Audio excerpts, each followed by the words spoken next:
Hello Internet and welcome to this day in history for the 14th of November. We go back today to 1940. We are in England. We are in England during the Blitz, that part of the Second World War during 1940 into 1941 where the Germans were trying to knock England, their last remaining enemy, out of the war by bombing them with everything the Luftwaffe could throw at them. Everything that the German air forces were able to throw down on England was to be done. In fact, Hitler had given Goering, the head of his air fleet, the right to destroy England, well, from air. As we all know, this didn't succeed. In fact, it might have been helping the British by giving them extra time to not only build up their stores of weaponry, their artillery, their naval capacities, and also recruit and train new infantry regiments, but also granting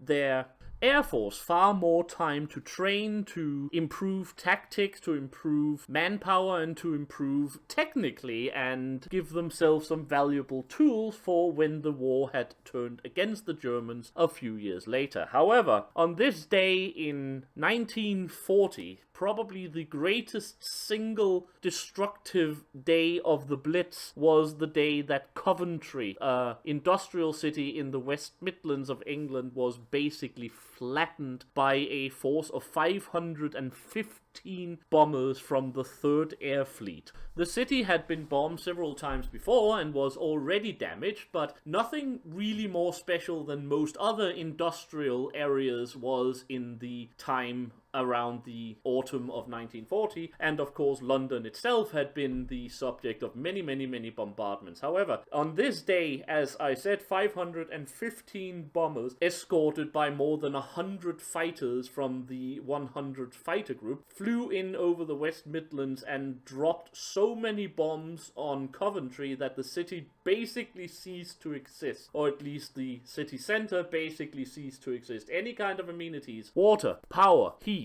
anything was basically put out of commission. Most of the city centre was flattened, and many people were killed, wounded, and driven, well, obviously from their homes that no longer existed. It might have been the single greatest success, if you wish to call it that, for the Blitz during the half a year when it was at its height, and in fact Hitler and Goebbels later used the term being Coventry'd about similar threats they were issuing to other places that were annoying them to a certain degree. There are some discussions whether or not the messengers internally in the German Air Force had been broken and the British knew what was coming, but Churchill had given an order not to warn Coventry in order to not let the Germans know that their signals have been broken. A captain who worked at Bletchley Park at least claimed this several years after the war, with another one saying that it was Churchill who had said that the decision not to warn Coventry and to let their city burn had aged him about 20 years at the time, but many others who had worked at it said that this simply could not happen because while the English had of course broken the German codes, in this particular case no one in Britain knew where the attack was actually gonna hit. Churchill himself believed it was going to be a major attack on London, in which case that could also leave to him being aged quite a bit if he thought his capital city, his beloved London, was going to be annihilated by such a major attack. And also certain other members who worked in the code breakers community had claimed that yes, they knew an attack was coming, but they didn't have time to break the Enigma codes in time to figure out where the attack was coming. But anyway, on this day, 14th of November 1940, the utter destruction of Coventry by the German Air Force during the Blitz of the Second World War. I hope this has been of interest to you. Until next time, I have been the Sage, and I wish you all a very happy day.